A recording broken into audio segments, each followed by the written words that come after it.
सत्संगत्वे निस्संगत्वं निस्संगत्वे निर्मोहत्वं निर्मोहत्वे निश्चलतत्वं निश्चलतत्वे जीवन्मुक्तिः पुनरपि जननं पुनरपि मरणं पुनरपि जननी जठरे शयनम् इह संसारे बहुदुस्तारे कृपया पारे पाहि मुरारे।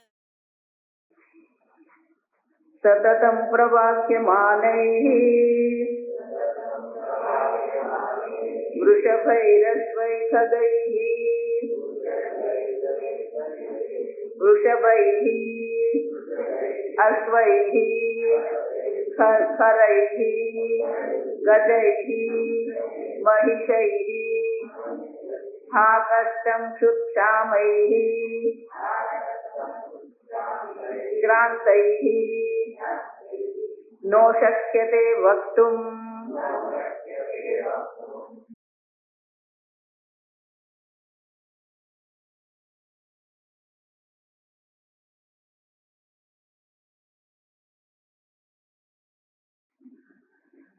का परमार्थता। कल हमने देखा कि जब अपने व्यक्तिगत सभानता ही अपने शरीर के लिए नहीं है तो उनको तो हम परमार्थ की बात ही क्या करें। कुत्ते कुत्ते को पहचानता है, कुत्ते अन्य जाति गाय को पहचानते हैं, लेकिन मैं कुत्ता हूँ ऐसी कोई व्यक्तिगत सभानता है कि नहीं। और उससे भी आगे कहते हैं कि ये मनुष्य जीवन में भी हम देखते हैं, देखो ये हमारे अनुभव जो है कि जो पशु जो होते हैं वो पशु की हालत क्या होती है तो ये श्लोक में दर्शाते हैं। सततम प्रवाह्यमानैः, सतत अनेक प्रकार के भार का वहन करते हैं। प्रवाह्यमानैः माने कि अनेक प्रकार का भार का वो वहन करते हैं। कौन कौन? वृषभैः, बैल, वृषभ माने बैल, अश्वैः अश्व, खरैः, खर माने गधा, गजैः गज, महिषैः भैंसा। आप देखिए तो ये जितने भी हैं सब उसके द्वारा अनेक प्रकार के भार का वहन करते हुए भी हा कष्ट, कितना कष्ट होता है। अब देखिए हमें आनंद मिलता है, ये घोड़े के जो होता है तो हमें आनंद मिलता है। आप देखिए लेकिन उनके लिए तो क्या है, कष्ट ही है। कितना भार का वहन उनको करना पड़ता है। क्षुत साम माने कि ये भूख से मरे जाते हैं। आप देखिए बिल्कुल भूख से मरे जाते हैं, कौन खाना देते हैं उसको? उतना ही श्रांत ही थक जाते हैं, भार वहन कर करके वो थक जाते हैं। हाँ न शक्यते वक्तुम, वो बोल नहीं सकते हैं, वो अपनी जो पीड़ा जो है वो पीड़ा कह सकते ही नहीं। आप देखिए तो उनकी हालत ये है कि इतना भार वहन करते हुए भी भूख से प्यास से, अब देखिए लेकिन वो कभी अपना दुख जो है, देखो कई बार हम कहते हैं नहीं, अब देखो दुख जो है हम किसी और को कहते हैं तो वो कम होता है, दुख कहने से कम होता है और सुख कहने से बढ़ता है। आप देखिए अब तो वो तो किसी को बोल भी नहीं सकते, कुछ कह भी नहीं सकते हैं। अब देखो तो उनका जीवन क्या है, बिल्कुल परतंत्र है, पराधीन जीवन जी रहे हैं। तो अगर ये मनुष्य जन्म में हमने मोक्ष की प्राप्ति नहीं की तो हमें भी इसी प्रकार के जन्म की प्राप्ति होती रहेगी। आप देखिए और ये शरीर क्या है, देखो अभी बहुत सुंदर सब हम जानते हैं, अभी जो सब श्लोक है ना वो सरल है। तो हमारे शरीर की निंदा यहाँ की है, देह निंदा उसको कहते हैं। तो ये देह निंदा जो मनुष्य शरीर जिसको हम कहते हैं, मनुष्य शरीर को हम दुर्लभ शरीर कहते हैं, लेकिन अगर स्थूल शरीर की दृष्टि से देखते हैं तो वो भी क्या है, तिरस्कार के योग्य है, घृणा के योग्य ये शरीर है। तो दर्शाते हैं आगे 19वें श्लोक, रुधिर त्रिधातु मज्जा मेदो मांस अस्थि संहति देह न बहिस्वचा पिन्नदः स बहि त्वचा पिन्नदः तस्मान्नो भक्ष्यते काकैः। पिन्नद नहीं, पिनद्ध, पिनद्ध, पिनद्ध मानी ढका हुआ। सह बहिः त्वचा पिनद्दः, ये जो शरीर जो है भगवान ने ऐसा सुंदर पैकिंग करके रखा है। अब देखिए, बाहर से इतना सरल पैकिंग है और वो पैकिंग ऐसा सुंदर किया है कि वो काक भी उसको नहीं खाएगा। अब देखिए, लेकिन अंदर क्या क्या पड़ा हुआ है।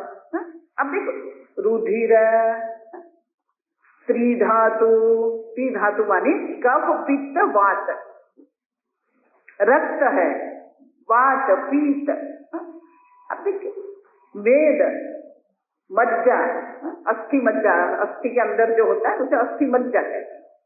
अस्थि, संहति, संहति मानी ये इनका संघात है। अब अंग्रेजी में कहते पुट टुगेदर, असेंबल्ड। अब तो ये पूरा शरीर जो अंदर से देखते हैं तो हड्डी है, मांस है, मेद है, मज्जा है, रुधिर है, वात है, कफ है, पीत है, अब ये सबसे बना हुआ है। लेकिन बाहर से भगवान ने उसको ऐसा ढक के रखा है कि उसके पीछे पागल होते रहते हैं। अब देखिए, है क्या ये शरीर में? अगर ये शरीर को खोल के रख देना, अब देखिए कौन प्रेम करेगा ये शरीर को?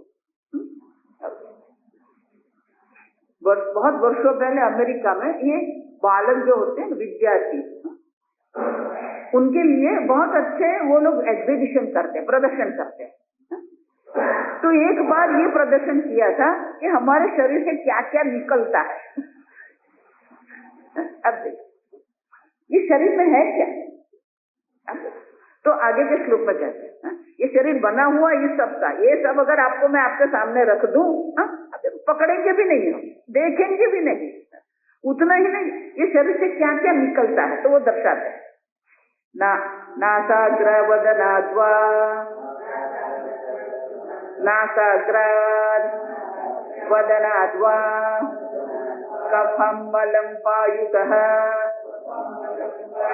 विसृजन् स्वयं एव एति जुगुप्साम् अन्तः प्रसुतं च नो वेत्ति। नासाग्र, नासाग्राद्वा, नासिका से जो निकल रहा है, वदनाद माने मुख से जो निकल रहा है वो कफ है, मल है, पायुतः। अब देखो, तो हमारे मल मूत्र जो निकलते हैं, विसर्जन माने ये शरीर से ये सब निकल रहा है। देखिए, कफ है, मल है, स्वयं एवं जुगुप्सामन्तः। देखो, मनुष्य स्वयं ही अपने ये जो निकल रहा है उसके प्रति उनके मन में घृणा होती है।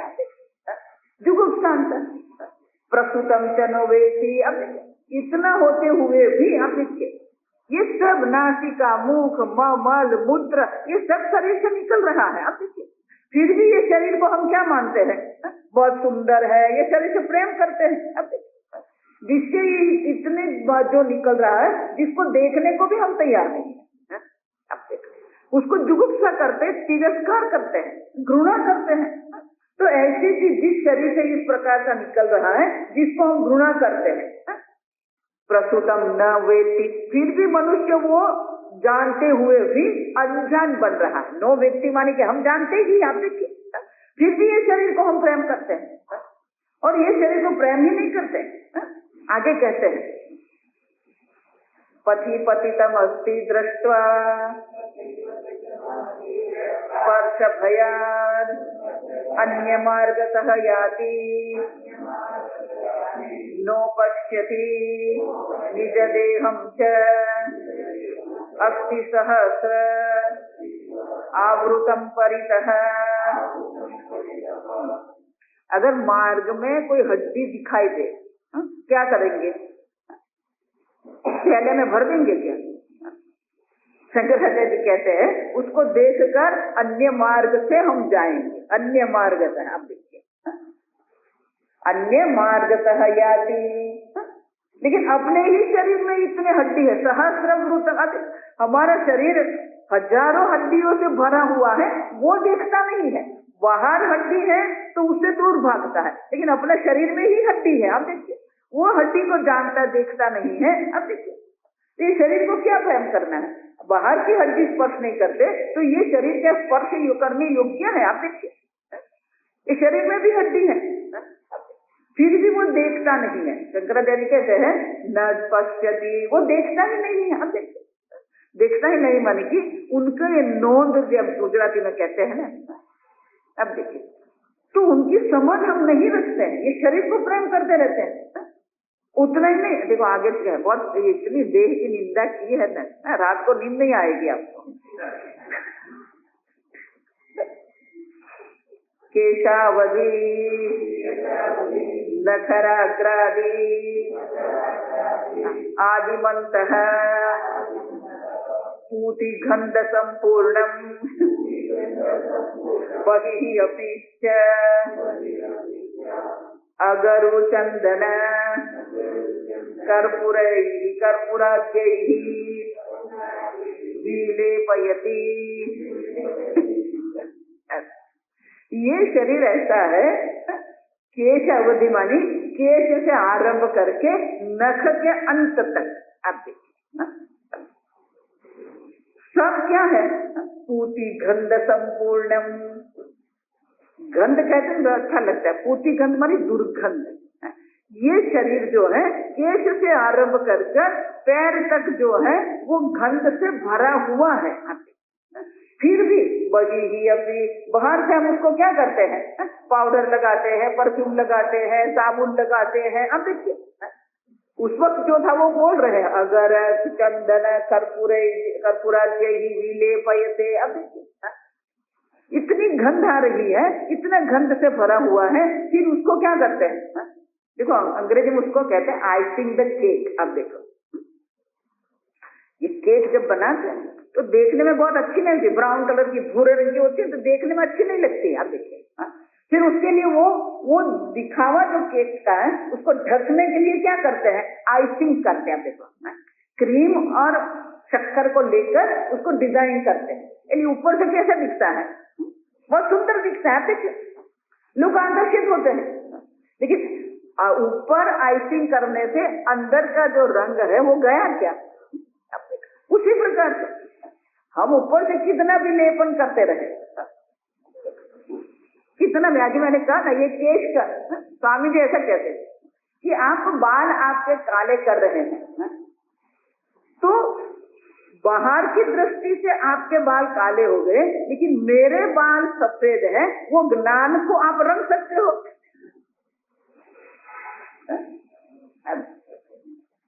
जिसकी ऊंचाई कम होती है वो फिर हीट वाले पहनते हैं, तो पहनने से दूसरे की दृष्टि से आप ऊंचे लग रहे हैं, लेकिन अपनी दृष्टि में तो क्या है?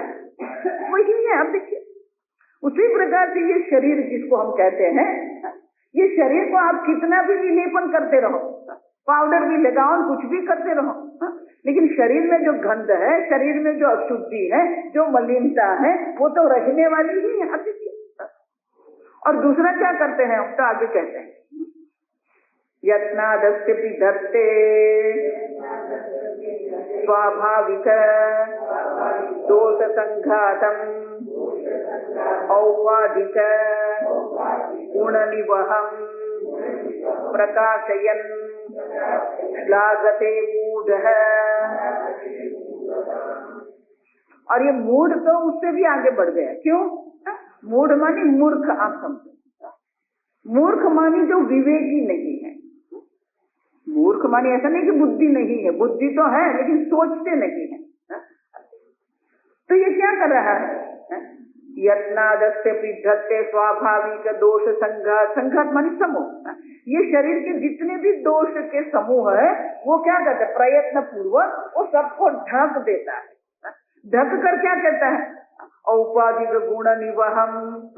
जो गुण उपाधि में नहीं है वो गुण वो उपाधि का प्रकट करता है। आप देखिए, प्रकट करके क्या करता है? श्लाघयते मूढ़। फिर उसको क्या करते हैं? प्रशंसा करते हैं। जो जितना दोष से युक्त है उनको पहले तो जो दोष है उनको हम देखते नहीं है और फिर उसको क्या करते हैं, उनकी प्रशंसा करते हैं। देखो सब एक्टर लोग है वो क्या कर रहे हैं, आप देखिए, अब समझे, आप उसको पिक्चर में वो मूवी में देखते हैं और खुश होते हैं, अक्षय खन्ना ऐसा है और ये ऋत्विक रोशन ऐसा है, फिर क्या दूसरे कौन, श्रीदेवी, अभी कौन है पता नहीं है, अब ऐश्वर्या राय देख के हम क्या होते हैं, पागल होते हैं उनके पीछे, फैशन शो होते हैं। अब देखिए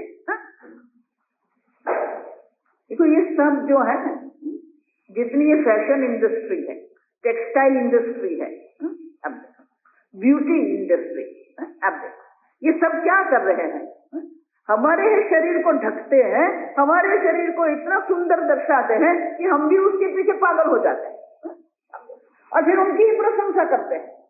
अब देखो ऐसा मत मानना कि मेरा शरीर और आपका शरीर और ऐश्वर्या जैसे, सबका शरीर वही का वही है, आप समझो। फिर भी हम उसको ढक देते हैं, अनदेखा करते हैं और उनकी सबके सामने क्या करते रहते हैं, प्रशंसा करते हैं। तो शरीर की प्रशंसा करना तो सबसे बड़ी मूर्खता है, आप समझो, और उसी के पीछे लोग पड़े रहते हैं। ये जो आप सब देखते हैं ना एक्ट्रेस लोग, किस किस प्रकार की वो लोग ट्रीटमेंट कराते हैं ना, अगर मैं आपको बोल दूं ना, ऐसा मत मानना कि वो ऐसा का ऐसा कैसे रहता है, उसके पीछे वो लोग क्या क्या करवाते हैं। तो देह बुद्धि जिसको कहते हैं ना, ये सब हमारी देह बुद्धि को दृढ़ करने वाले, ये सब जो है वो क्या करते हैं, हमारी देह बुद्धि को इतना दृढ़ करके रखते हैं।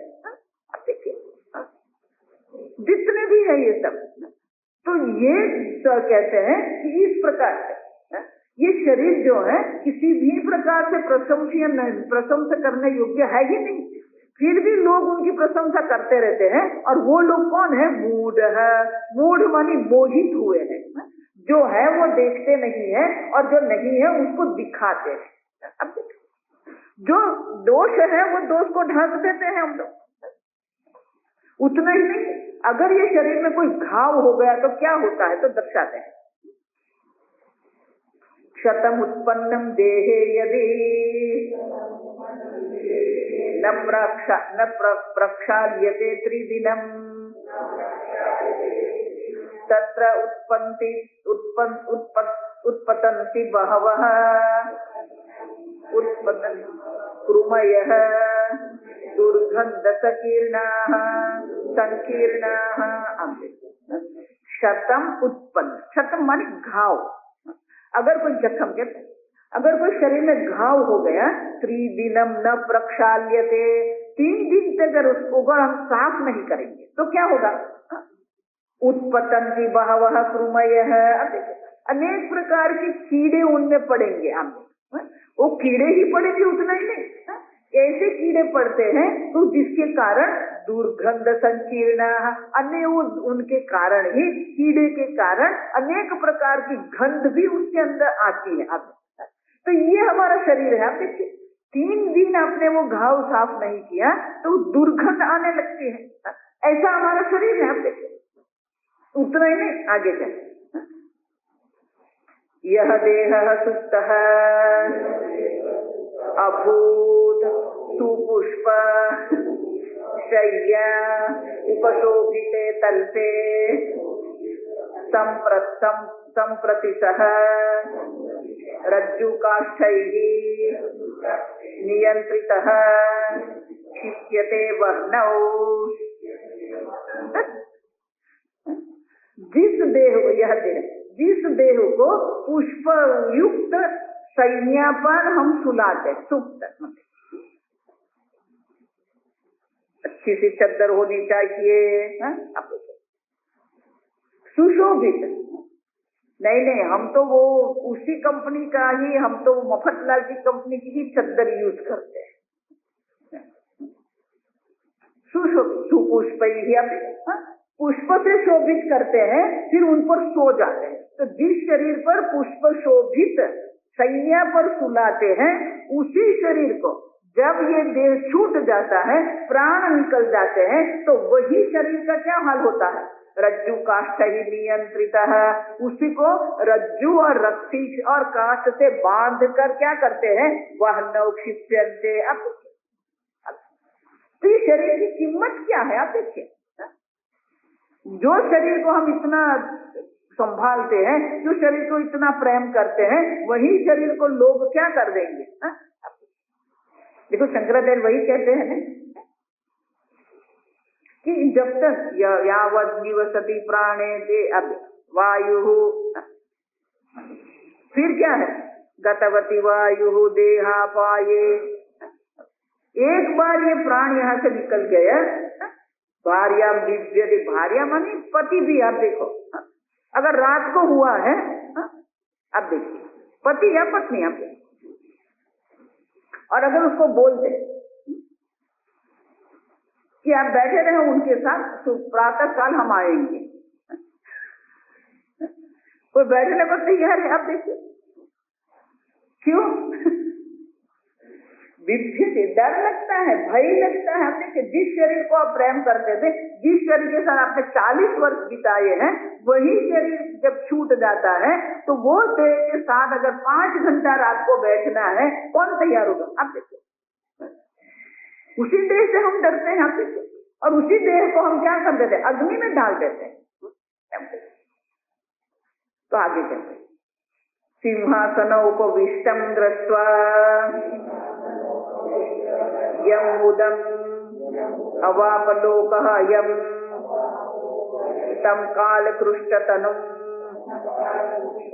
विलोक्य नेत्रे निमीलयति। अब देखो ये शरीर से हमें अनेक प्रकार की पदवी प्राप्त होती है। तो राजा जो होता है, तो राजा जब सिंहासन पर बैठा हुआ है तो लोग उनको देखकर आनंदित भी होते हैं, उनको दर्शन के लिए भी जाते हैं, उनको प्रणाम भी करते हैं, उनको सम्मान देते हैं, सब करते हैं। लेकिन वही सिंहासन पर बैठा हुआ विराजमान जो ये है, वही शरीर क्या होता है, काल कृष्ट। ये काल जो है शरीर पर काम करता है।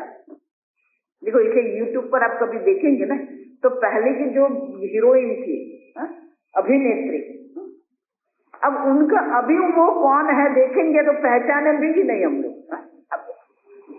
क्यों, शरीर वृद्ध हो जाता है, शरीर में काल इतना काम करता है, और ऐसा मत मानो अचानक एक दिन आप ये हो जाएंगे। काल सतत काम कर रहा है। देखो इसलिए मैं हमेशा कहती कि हम सोचते हैं कि हम 60 वर्ष के हो जाएंगे तब वृद्ध है। अपक्षय जिसको हम कहते हैं, वो अपक्षय का आरंभ जो है ना, वो 40 वर्ष से आरंभ होता है। कब होता है, अब देखिए ये ऐसे पढ़ते फिर ऐसा होता है और जब तक हाथ ऐसे पहुंचता है ना, तब तक वो डॉक्टर के तरफ जाएगा नहीं, फिर देखता है कि अभी आगे तो हो नहीं सकता है, फिर डॉक्टर के यहाँ जाएगा। अब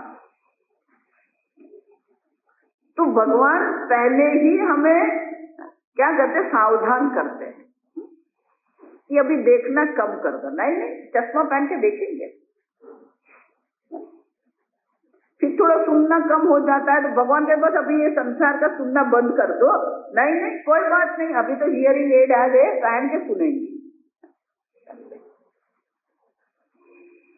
हमारी जठराग्नि भी मंद हो जाती है, तो भगवान कहते हैं कि अभी खाना भी कम कर दो, कोई बात नहीं। क्यों, वो क्या बोलते हैं, वो डाबर का नहीं चंद्र, पेट पचाने का जो होता है, और बहुत सारे होते हैं। अभी क्या बोलते हैं, हाजमौला,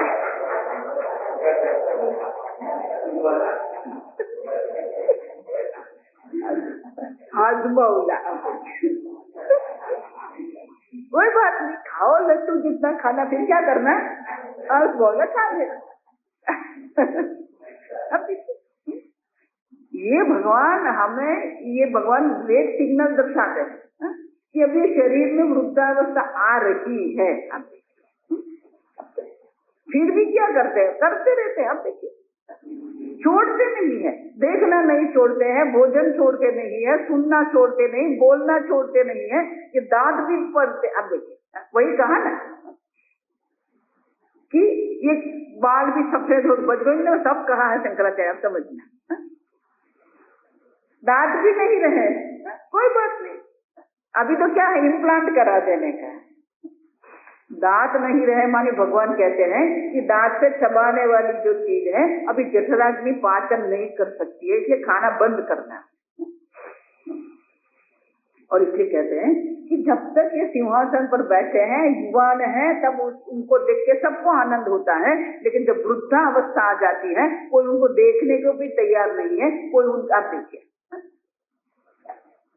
तो अभी शंकराचार्य उपसंहार करते हैं, ये सब देह की निंदा करके शंकराचार्य जी उपसंहार करते हैं। एवं विदः अतिमलिनः देहः यत्सत्तया चलति तं विस्मृत्य परेशं वहति अहंताम् अनित्ये अस्मिन्। एवं विदः अति मलिनः देह, इस प्रकार से अत्यंत मलिन देह है, लेकिन ये देह की सत्ता जिसके कारण, यह सत्तया चलती, जिसकी सत्ता से ये शरीर जो है चल रहा है। आप देखिए, तम विस्मृत्य परेशम, जिसकी सत्ता से ये शरीर चल रहा है, वो सत्ता जो परमात्मा जो है, वो परमात्मा को हम विस्मरण करते हैं। अब शरीर किसके कारण चल रहा है? आगे मैंने कहा ना, आप प्राण ले नहीं रहे, प्राण चल रहे हैं। आप भोजन करते हैं, पाचन आप नहीं कर रहे हैं। ये हृदय जब से आप माता के गर्भ में थे तब से ये हृदय चल रहा है। अब देखिए, लब डब चल रहा है। लब हो गया तो फिर 108 को बुलाना पड़ेगा। अब देखिए, शरीर से अनेक प्रकार की अशुद्धि निकल रही है, अपान वायु उसको कहते हैं। ये पंच प्राण जो है ना, प्राण है, अपान है। प्राण मानिए श्वास उच्छ्वास है, अपान है मानी मल मूत्र जो अशुद्धि निकल रही है, समान वायु मानी पाचन हो रहा है, ज्ञान वायु माने कि ये रुद्राभिसरण जो होता है, माने कि ये रक्त का और ज्ञान तंतु का जो सर्वव्यापी संपूर्ण शरीर में व्याप्त है, उसको ज्ञान कहते हैं। तो प्राण अपान समान ज्ञान, ये चार प्राण जो है, वो चार प्राण के कारण ही ये शरीर चल रहा है। यह सत्तया चलती, आप जिस परमात्मा के कारण ये शरीर चल रहा है उनको तो हम भूल गए, आप विस्मृत्य, वो परमात्मा को तो हम याद करने को भी तैयार नहीं है। अब उतना ही नहीं, वह की अहंता अनित्य अस्मिन्, और ये जो अनित्य देह है, ये विकारी देह है, अति मलिन देह है, उसमें ही अहम बुद्धि करके हम चलते रहते हैं। तो देहात्म बुद्धि जो हम करके रहते हैं और परमात्मा को याद नहीं करते हैं, परमात्मा का विस्मरण कर देते हैं। तो ये क्या बुद्धिमान की बात है क्या? बुद्धिमान वो है कि जो कदरदान होता है, बुद्धिमान वो होता है जो हमेशा कदरदान होता है, अप्रिसिएशन। आप देखिए, हम कदर करते हैं क्या परमात्मा की? परमात्मा इतना हमारे लिए कर रहे हैं, हम भोजन करके सो जाते हैं, प्रातः काल हमें भूख लगती है, इसका अर्थ क्या हुआ? पूरी रात भगवान ने पाचन किया तो हमें भूख लगी। अब देखिए, तो उठ के पहले ही भगवान को क्या कहना चाहिए? थैंक यू भगवान। अब देखिए, लेकिन समय नहीं है हमारे पास। जो हमारा शरीर चला रहा है, जिसके कारण ये शरीर की सत्ता है, जिसके कारण के ये शरीर जीवंत है, चलती मानी जीवंत है। आप देखिए, ये शरीर जीवंत जिसके कारण है, वो परमात्मा का ही हम विस्मरण करके बैठे हैं। और इसे कहते हैं, और ये देह में इतनी अहंता हम करके बैठते हैं, इतना अभिमान हमारे अंदर होता है, देह की कुल है, धन है, देश की सुंदरता है, ये सब के प्रति हमारे मन में क्या होता है? अभिमान होता है। लेकिन ये सब संभव कब हुआ? ये चार प्रकार के प्राण चल रहे हैं, इसलिए ये सब संभव होता है।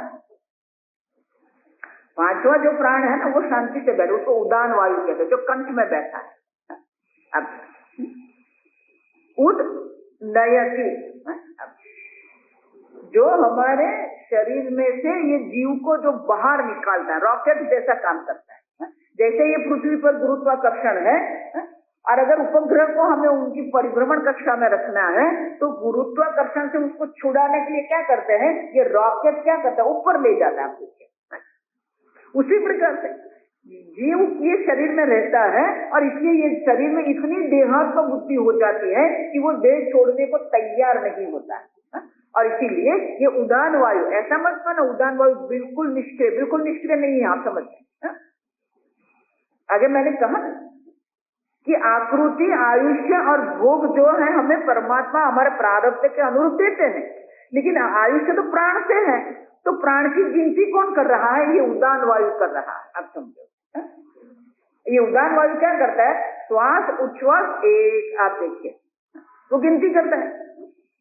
फिर जब कम हो जाते हैं, जैसे रॉकेट छोड़ते हैं 10, 9, 8, 7, उसी प्रकार से यहाँ भी वही चलता है। अब तो हमारे प्रारब्ध में जितने प्राण लिखे हैं वो प्राण एक बार खत्म हो गए, ये उदान वायु जीव को क्या करता है, शरीर से बाहर फेंकता है। आप देखिए, तो ये पंच प्राण है और पंच प्राण जो है उनकी प्रवृत्ति हम नहीं कर रहे हैं। ये शरीर में नहीं, आप बाहर भी देखिए, अमेरिका में आप कैलिफोर्निया जाएंगे ना, उत्तर कैलिफोर्निया, वहां ऐसे वृक्ष है 250 फीट ऊंचे। आप देखिए, माने कि 25-30 मंजिला मकान जितने ऊंचे होते हैं वृक्ष, और इतने वर्षों जुने, 1,000 वर्ष पुराने वो वृक्ष है। अब सोचो, वहां तक उसके पत्ते जो होते हैं, पत्ते के अंत तक जल जाता है। तो आप देखिए 250 फुट जल, और भूमि से ही नहीं, उसके जो मूल जो होते हैं, जड़ होती है, वो तो कहाँ अंदर होती है। आप देखिए, वृक्ष जितने ऊपर होते उससे ही उतनी अंदर जड़ होती है। आप देखिए, तो वहां से वहां तक जल पहुंचा कैसे। आप देखिए, वहां तो पंप भी नहीं है। आप देखिए, सोचो, ईश्वर की ये जो रचना जो है इतनी अद्भुत है। वैज्ञानिक अभी भी वो पूरी तरह नहीं समझ सके हैं कि वहां तक जल कैसे पहुंचता है। बहुत सारे थियरी, सिद्धांत बनाए हैं उन लोगों ने। अब समझो, तो वहां तक जल ही नहीं जाता है, पूरा पोषण भी वहां तक जाता है। हम और इतने बड़े ये जो हमारा हॉल है, इतने बड़े तो उनके तना होता है, थर्ड अपने गुजराती में। और कई बार तो वो रास्ते बनाते हैं तो बीच में से काट देते हैं और उससे टनल बनाकर उससे गाड़ी अंदर से जाती है। इतने बड़े बड़े तना है, तो कैसे बनाए। ये भगवान की जो रचना है ना, अद्भुत है। सूर्य कहो, देखो कहीं पर भी एक कश्मीर, कहीं पर भी जो बॉम्ब ब्लास्ट होता है ना, तो बॉम्ब ब्लास्ट होता है तो क्या होता है, सब वस्तु छिन्न भिन्न हो जाती है। अब देखिए, स्कैटर्ड हो जाती है। अब सूर्य नारायण आप देखिए, सूर्य नारायण में 1 सेकंड में अब्बल जो अणु धड़ाका जिसको हम कहते हो रहे हैं। आप देखिए, फिर भी वो छिन्न भिन्न हो गया क्या, और वो तो वायु मात्र है। आप देखिए, वायु ही है, वहां पर तो हाइड्रोजन वायु ही है, और इतने सारे हो रहे हैं। आप देखिए, एटॉमिक ब्लास्ट वहां हो रहे हैं, वो भी छिन्न भिन्न नहीं हो रहा। आप देखिए, मानो कि वो जो भगवान है तो क्या कर रहे हैं, सबको पकड़ के रखते। पहली बार जब मैंने सुना ना कि सूर्य के आसपास हम क्या कर रहे हैं, परिभ्रमण कर रहे हैं, अब तो मेरे मन में यह प्रश्न आया था कि हम सूर्य के आसपास परिभ्रमण कर रहे हैं, ये सूर्य ऐसे अधर कैसे बैठा है। अब वो वहां कैसे है, उसको तो कोई पकड़ने वाला, हम तो सूर्य के गुरुत्वाकर्षण से हम घूम रहे, कि सूर्य को कौन पकड़ के रखा। अब देखिए, अब तो आश्चर्य ही है। सूर्य की देखो, ये जो भी वस्तु ऐसे रहती है ना हवा में, वो गति के कारण रहती है। आप समझो, उसके लिए फिर भौतिक शास्त्र पढ़ना पड़ता है आपको। तो सूर्य भी अपनी निहारिका के केंद्र के आसपास क्या कर रहा है, अब 1 घंटे में अभी हमारी ये गति हो रही है, हम भगवान ने ऐसा करके रखा है ना कि हम वो गति का अनुभव नहीं कर रहे हैं। ऐसा नहीं कि स्थिर है सूर्य और उसके आसपास हम परिभ्रमण कर रहे हैं। सूर्य भी गति कर रहा है। वो कह रहे हैं, ये वैज्ञानिक लोग कह रहे हैं, खगोल शास्त्री लोग कह रहे हैं कि 1 घंटे में 1 लाख माइल ये सूर्य गति कर रहा है और उनके साथ हम भी गति कर रहे हैं। अब वो गति का तो अनुभव ही नहीं हो रहा है हमें। अब देखिए, तो ये बाह्य जगत को देखिए, ये शरीर को आप देखिए, अद्भुत रचना है, लेकिन वही परमात्मा को विस्मृत्य परेशम, आप देखिए वो परमात्मा का ही हम विस्मरण करके बैठे हैं और ये देह में क्या करके बैठे, अहंता करके, मेरा देह। आप देखिए, आपने तो बनाया नहीं है, आप उसको चला रहे नहीं और कह रहे मेरा देह, अहंता में ये मैं हूँ। अब आप है क्या? कहाँ आप है? कहाँ आपकी अहंता है? कहाँ आपकी ममता है? आप देखिए, जो शरीर न आपने बनाया है, न शरीर का आप संचालन कर रहे हैं, वो शरीर में अहंता करके देखो, उसकी तो ये अभिमान की पराकाष्ठा है। आप देखिए, अब समझो आपका है क्या? अब अगर 2 मित्र बात कर रहे हैं, एक मित्र की पत्नी वहां खड़ी है, अब देखो, तो 2 मित्र बात कर रहे हैं, एक मित्र जो पहला जो मित्र उनकी पत्नी वहां खड़ी है और तीनों बात कर रहे हैं। अब चौथा वहां आता है और ये पहला जिसकी ये पत्नी है, वो उनको इंट्रोड्यूस नहीं कर रहा है कि ये मेरी पत्नी है। अब समझो, जो दूसरा है वो कहता है ये मेरी पत्नी है, चलेगा? अच्छा, तो लक्ष्मी किसकी पत्नी है?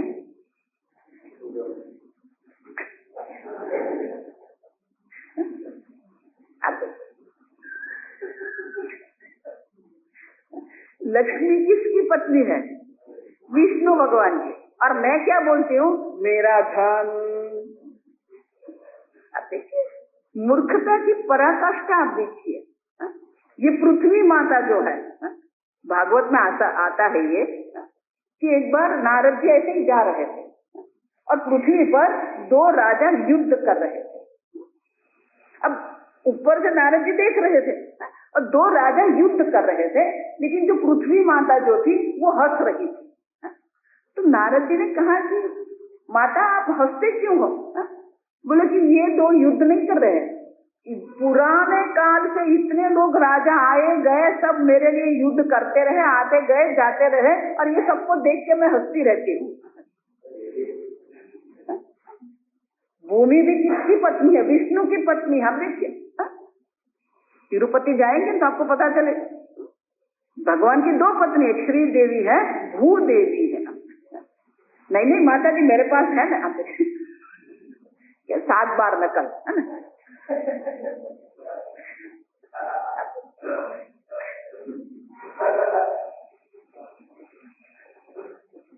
भूदेवी श्री देवी विष्णु भगवान की पत्नी है। आप देखिए उसको हम क्या कह रहे हैं? ये मेरी है। ये शरीर भगवान चला रहा है, मैं शरीर हूँ। आप देखिए किस प्रकार की अहंता करे, किस प्रकार की ममता हम कर रहे हैं। आप देखिए ये जगत में हम कुछ करते ही नहीं, आप समझो ठीक से। जो हम मान रहे हैं ना, मैं करता हूँ, आप कौन सा कर्म आप कर रहे हैं? 18 अध्याय में भगवान स्पष्ट रूप से दर्शाते हैं, अधिष्ठानम तथा कर्ता पृथक चेष्टा। आप देखिए तो किसी भी कर्म की निष्पत्ति के लिए भगवान कहते हैं पंचायतानि कारणानि, किसी भी कर्म की निष्पत्ति के लिए 5 कारण है। अब देखिए अधिष्ठानम मानिए देह, कर्ता मानिए आप जीव जो अपने को कर्ता मानता है। पृथक इंद्रिय, 5 ज्ञानेन्द्रिय, 5 कर्मेंद्रिय। आप समझो, आंख देखती है और पैर चलते हैं। आप समझो, तो ये दोनों का क्या होता है? मित्रता है। कर्मेंद्रिय ज्ञानेन्द्रिय की मित्रता है, एक दूसरे के लिए वो काम करते हैं। अब तो ये 5 इंद्रियां हैं। पृथक चेष्टा मानिए पंच प्राण है, दैवम च तत्र पंचमम, और दैवम मानी ईश्वर जो हमने बात की। अब तो अधिष्ठान तो देह है, 5 इंद्रिय जो है उनके देवता है, 5 प्राण है वो भी भगवान है, और दैवम जो है ईश्वर की जो शक्ति जो है वो ईश्वर है। तो हमारा कर्म करने में, कर्म करने में हमारा जो भाग है वो तो एक ही है, अहम कर्ता। तो अगर व्यापारी की दृष्टि से देखते हैं तो 5 कारण है, मान कि प्रत्येक का 20% हुआ, आप देखिए 20% हुआ है? तो दैवम तो भगवान है, इंद्रिय चलाने वाले भी भगवान है, प्राण चलाने वाले भी भगवान है, अधिष्ठान देह चलाने वाले भी भगवान है, तो 80% तो किसका हुआ? भगवान का हुआ। आपका है वो तो क्या है? 20% है। फिर भी पूर्ण कर्म का फल आप भगवान आपको दे रहे हैं। देखो ये भगवान की एक कृपा है, आप समझो। आपका तो 20% ही भाग है कर्म करने में, बाकी सब है वो तो परमात्मा है। हम देखिए फिर भी पूर्ण कर्म फल भगवान आपको दे रहे हैं, और उसके ऊपर भी हम क्या करते हैं? मैंने ये कर्म किया, मैं ये भोग करूंगा। अब देखिए देह की दृष्टि से देखिए, अहंता की दृष्टि से देखिए, प्राण की दृष्टि से देखिए, कर्म की दृष्टि से देखिए, ये जगत की दृष्टि से आप देखिए, सब जगह पर हमारी अहंता, हमारा अभिमान, हमारी मूर्खता ही प्रकट हो रही है। आप समझ, शंकराचार्य जी देह निंदा करके हमें दर्शाते हैं कि हमारी मूर्खता की भी एक सीमा होनी चाहिए। अब कितनी मूर्खता करके हम बैठे हैं, न तो वो परमात्मा को याद करते हैं, न परमात्मा का नाम लेने को तैयार है। अब देखिए मूर्खता तो इतनी है हमारी। ये सब श्लोकों के द्वारा शंकराचार्य जी हमारी मूर्खता, हमारा अभिमान हमें दर्शाते हैं। तो हमें क्या करना चाहिए? तो आगे कहते हैं, आगे कहा ना आत्मा अनात्मा विवेक, तो वो विवेक यहाँ दर्शाते हैं। क्वात्मा सच्चिद्रूपः क्वामांसरुधिर अस्थि निर्मितः देहः इति यो लज्जति धीमान् इतर शरीरं सह किं मनोथे। क्वा आत्मा, ये आत्मा क्या है? सच्चित रूप है। ये सच्चित रूप आत्मा है, और कहाँ पर? ये मांस रुधिर अस्थि का बना हुआ ये शरीर। आप दोनों में कोई मेल ही नहीं है। आप देखिए सच्चित स्वरूप परमात्मा है, आत्मा है, और ये देह जिसको हम कहते हैं अनात्मा है, जड़ है, विकारी है। आप देखिए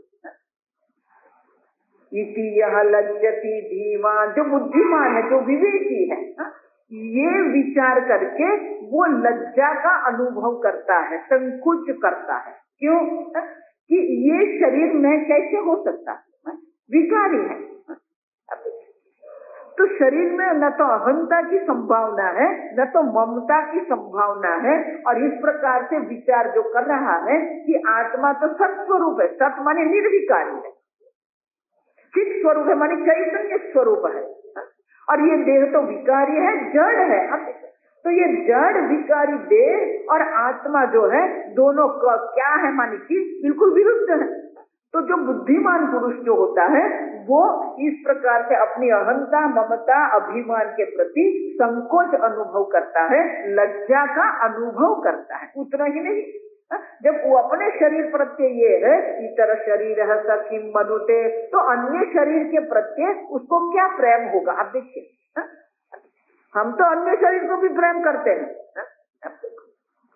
तो अपने शरीर के प्रत्यय ही ये भावना अगर उनकी है तो अन्य शरीर के प्रत्यय प्रेम भाव तो क्या हो सकता है? आप देखिए अन्य शरीर प्रत्यय हमें कैसे आकर्षण हो सकता है? ऐसे ये मलिन देह है, अत्यंत मलिन देह के प्रत्यय हमारे मन में कभी भी अगर इस प्रकार से हम सोचेंगे, इस प्रकार से विचार करेंगे, इस प्रकार से विवेक करेंगे, तो हमें कभी भी उनके प्रत्यय प्रेम नहीं हो सकता। अपने देह के प्रत्यय भी नहीं, अन्य के देह प्रत्यय भी कभी प्रेम नहीं हो सकता है। अब तो इसीलिए शंकराचार्य जी कहते धीमान, जो बुद्धिमान, आप देखिए हमने देखा विवेक क्या है, तो ये सतत विवेक हमारा जागृत रहना चाहिए। आत्मा अनात्मा का विवेक जागृत रहना चाहिए, ईश्वर के प्रति भी विवेक जागृत होना चाहिए कि ईश्वर ही ये सब कर रहा है, हम कुछ नहीं करते। आप समझो, मैं बोल रही हूँ, अग्नि देवता की कृपा से मैं बोल रही हूँ, आप सुन रहे हैं, दिव्य देवता की कृपा से आप सुन रहे हैं, आप देख रहे हैं, सूर्य नारायण की कृपा से आप देख रहे हैं। हम कर क्या रहे हैं? आप समझो, ये सब देवताओं की कृपा से सब हो रहा है। जो इंद्रियां हैं, प्राण है, और इसीलिए शंकराचार्य जी यह दर्शाते हैं कि हमारे मन में एक लज्जा की भावना हो, संकोच हो, मर्यादा कहते हैं। अब कि इतना बड़ा चढ़ा के हम प्रेम करते हैं, इतना बड़ा चढ़ा के अहंता ममता कर रहे हैं, लेकिन ये सब करने के प्रत्यय हमारे मन में अभी क्या होना चाहिए? एक संकोच, लज्जा होनी चाहिए, शर्म हमें अनुभव करना चाहिए कि अभी तक हम लोग इस प्रकार से सोचते थे, इस प्रकार से दूसरे शरीर को भी प्रेम करते थे, अपने शरीर को भी प्रेम करते थे, अपने शरीर में अहंता रखते थे, तो ये सब तो हमारी मूर्खता है। तो शंकराचार्य जी यहाँ हमारी मूर्खता प्रकट कर रहे हैं। देखो, वेदांत की ये विशेषता है, पहले मूर्खता प्रकट करेंगे, फिर ज्ञान की बात करेंगे। गीता में भी वही है, अशोच्यानंद शोचस्तोम प्रज्ञावादांश भास से। अब देखिए, जो शोक करने योग्य नहीं है उनके लिए तू शोक कर रहा है, और तेरी वाणी तो पंडित जैसी है। अब देखिए, बोलने से कुछ नहीं होगा, आप समझो। यहां सब आएगा कि हम लोग जो ये कहते रहते हैं पांडित्य, जिसको हम कहते हैं, वो पांडित्य भी क्या है हमारा? किसको पंडितता कहते हैं? बहुत कुछ आपने ग्रंथ स्मरण करके रखा है, तो यह पांडित्य है क्या? पांडित्य किसको कहते हैं? आत्मा अनात्मा का विवेक करते हैं, वो पंडित है। इसलिए भगवान क्या कहते हैं ना, अब देखिए, अशोच्यानंद शोचस्तम प्रज्ञावादांश भासते गतासून गतासून पंडिता न अनुशोचंती।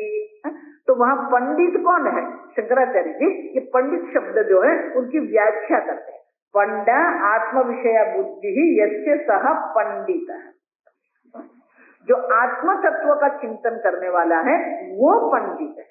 ये विकारी संसार का चिंतन करने वाला है, विकारी देह में अहंता ममता करने वाला है, विकारी देह में प्रेम करने वाला है, वो पंडित नहीं है। आप देखिए, पंडित तो वो है जो आत्म चिंतन करता है, और आत्मचिंतन करने के लिए ये सब में जो अहम बुद्धि हमने करके रखी है, ममता बुद्धि करके रखी है, वो अहंता ममता का हमें त्याग करना पड़ेगा। आप देखिए, अब तो इसलिए मैं कहती हूँ, मैं हमेशा कहती हूँ, आप एक निश्चय कर दो, मैं देह नहीं, इतना तो आप बोल दो ना, हम देह है। अब देखिए, और ये देह मेरा भी नहीं है। अब देखिए ना, मम देह है। अब देखिए, शरीर मेरा भी नहीं है, मैं शरीर भी नहीं। अहंता ममता जो ये शरीर में हमने करके रखी है, उनका पहले तो त्याग होना चाहिए। मैं देह नहीं। प्रातः काल उठते हैं ना,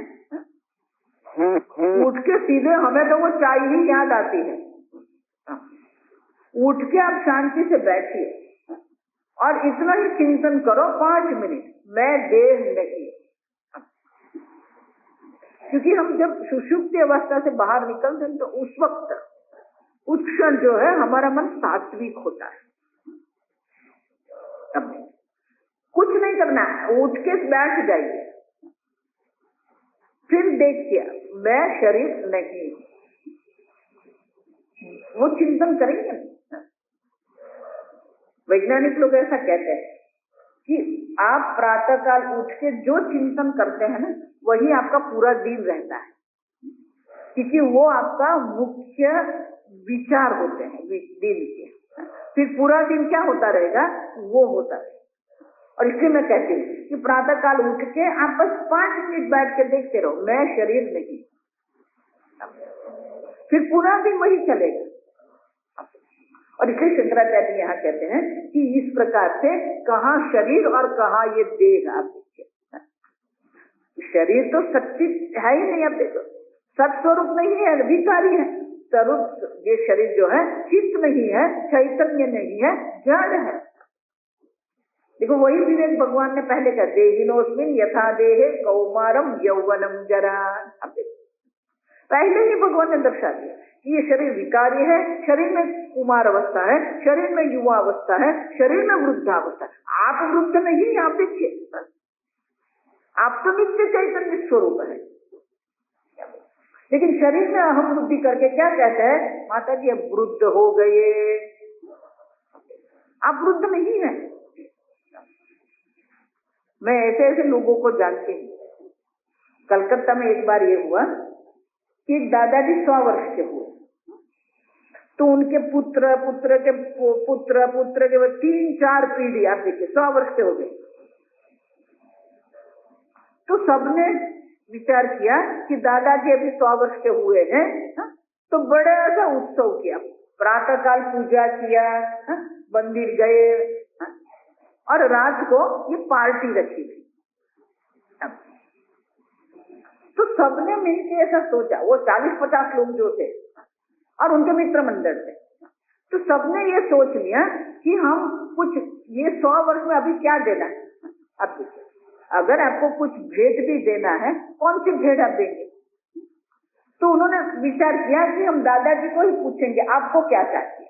अब देखिए, तो जब पार्टी का आरंभ हुआ तो जो बड़ा पुत्र था उन्हें जाके दादाजी को पूछ लिया कि दादाजी हम सबने ये निश्चय किया है, आपको जो इच्छा है वो हम आपको देंगे, आपको क्या चाहिए। अब तो दादाजी ने बहुत बड़ी बात कर दी, आप समझ, ये सत्य घटना है। दादाजी ने बोला कि ये सब मेरे पोते ये सब लोग कॉलेज जाते हैं, तो मुझे भी इच्छा होती है कि मैं भी कॉलेज जाऊं। तो बोले आप कॉलेज में जाके क्या करेंगे? नहीं, मुझे कॉलेज में जाके पढ़ना है। तो बोले कौन सा विषय पढ़ेंगे? तो बोले ये जो हमारी भाषा है, बंगाल की भाषा। बोले कि भाषा मैं बोलता हूँ, लेकिन लिखना पढ़ना मुझे ऐसा अच्छा नहीं होता है, तो मुझे वहां जाके पढ़। तो उन लोगों ने दादाजी को कॉलेज में एडमिशन करवाया और सबकी बारी बारी लगा दी, कौन रखने जाएगा, कौन लेने, इतने सारे है ना, तो सबने कह दिया नहीं, क्योंकि बोला था ना आप जो कहेंगे वो हम करेंगे। तो उन लोगों ने पूरा एक आयोजन करके रख दिया, कौन लेने जाएगा, कौन रखने जाएगा, कौन लेने जाएगा। अब देखिए एडमिशन करवा दिया। तो जब एडमिशन करवाने गए तो वो प्रिंसिपल ने देखा, पहले तो प्रिंसिपल भी विचार में पड़ गए। फिर प्रिंसिपल ने कहा नहीं नहीं, हम ये 100 वर्ष के दादा को एडमिशन देंगे। क्यों? कि उनका उत्साह देकर अन्य विद्यार्थियों को भी क्या होगा, प्रेरणा मिलेगी। अब देखिए, और 1 वर्ष तक वो दादा कॉलेज गए, फिर शरीर छूट गया, लेकिन 1 वर्ष तक नियमित दादा गए। अब शरीर से वृद्ध हम हो जाते हैं, मन से नहीं। आप देखिए, जब तक अब देह में मैं देह हूं, मैं वृद्ध हूं, अब कुछ भी नहीं है। हम लोग जब प्रस्थानत्रयी अध्ययन करते थे तो स्वामी जी सामान्यतः क्या करते थे, 25 से 45 लोग वर्ष की उम्र के, क्योंकि संस्कृत पढ़ना होता है, अब संस्कृत अध्ययन करना है तो वो संस्कृत वृत्ति रहती नहीं यहाँ पे। लेकिन आप मानेंगे नहीं, हमारे साथ 3 लोग थे, तीनों रिटायर हो गए थे, और उनमें से एक तो फिर हमारे ऋषिकेश आश्रम में आचार्य रहे, 5 वर्ष तक वो आचार्य थे। रिटायरमेंट के बाद वो आए थे और 1 वर्ष देरी से आए थे, लेकिन उनका संस्कृत इतना पक्का था, उनका वेदांत इतना पक्का था कि मात्र आश्रम में ही नहीं पढ़ाते थे, कैलाश आश्रम से, अन्य आश्रम से लोग उनके पास पढ़ने को आते थे। आप देखिए, अब तो अभी थोड़े महीने पहले ही उनका शरीर छूट गया, अपरोक्षानंद जी हमारे। उसी प्रकार से विठल भाई करके थे, फिर वो तो आश्रम में ही रहे, कितने उम्र हो गई, 15 तक तो वो आश्रम में ही थे। उतना ही नहीं, वो संस्कृत भी पढ़े थे, सब पढ़ा था, और प्रातः काल उठ के मंदिर में भगवान का जल भरने का काम उन्होंने जब तक हुआ ना तब तक उन्होंने ही किया, किसी को नहीं करने दिया। अगर कोई नया विद्यार्थी जाएगा, बोलेगा नहीं नहीं मुझे भरने दो, नहीं मैं ही करूंगा। अब देखा, अब कुछ करो। महाराज जी बहुत सुंदर है, अपने आप को निकम्मा मत रखो, कुछ करते रहो। देखो ये कच्छ का भी एक दादी है, वो दादी बहुत सुंदर, वो जो वॉल पर पेंटिंग करते हैं ना, तो कोई परदेसी आया था, उसने देखा, उसको बहुत पसंद आ गया, तो उसको पेंटिंग बनवाए, वो ऑस्ट्रेलिया ले गया। 80 वर्ष की दादी। अब हमारे देश में उनकी कोई कीमत नहीं है। फिर उन्होंने बोला कि आप बनाओ, फिर उनका एग्जीबिशन ऑस्ट्रेलिया में हुआ।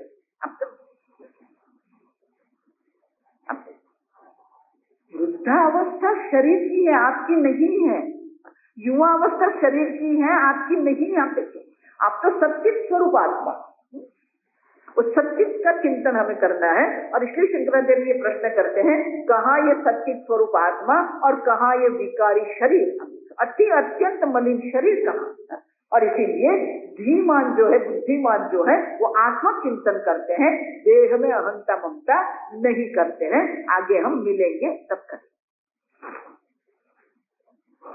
ओम स्वस्ति प्रजाभ्यः परिपालयन्ताम् न्यायेन मार्गेण महिं महिषाः गोब्राह्मणेभ्यः शुभमस्तु नित्यम् लोकाः समस्ताः सुखिनो भवन्तु काले वर्षतु पर्जन्यः पृथिवी सस्यशालिनी देशोऽयं क्षोभरहितः ब्राह्मणाः सन्तु निर्भयाः। ओम सर्वेषां स्वस्तिर्भवतु सर्वेषां शान्तिर्भवतु सर्वेषां पूर्णं भवतु सर्वेषां मङ्गलं भवतु सर्वे भवन्तु सुखिनः सर्वे सन्तु निरामयाः सर्वे भद्राणि पश्यन्तु मा कश्चित् दुःखभाग् भवेत् असतो मा सद्गमय तमसो मा ज्योतिर्गमय मृत्योर्मा अमृतङ्गमय। ओम पूर्णमदः पूर्णमिदं पूर्णात् पूर्णमुदच्यते पूर्णस्य पूर्णमादाय पूर्णमेवावशिष्यते। ओम शांति शांति शांति। हरि ओम श्री गुरुभ्यो नमः। हरि ओम।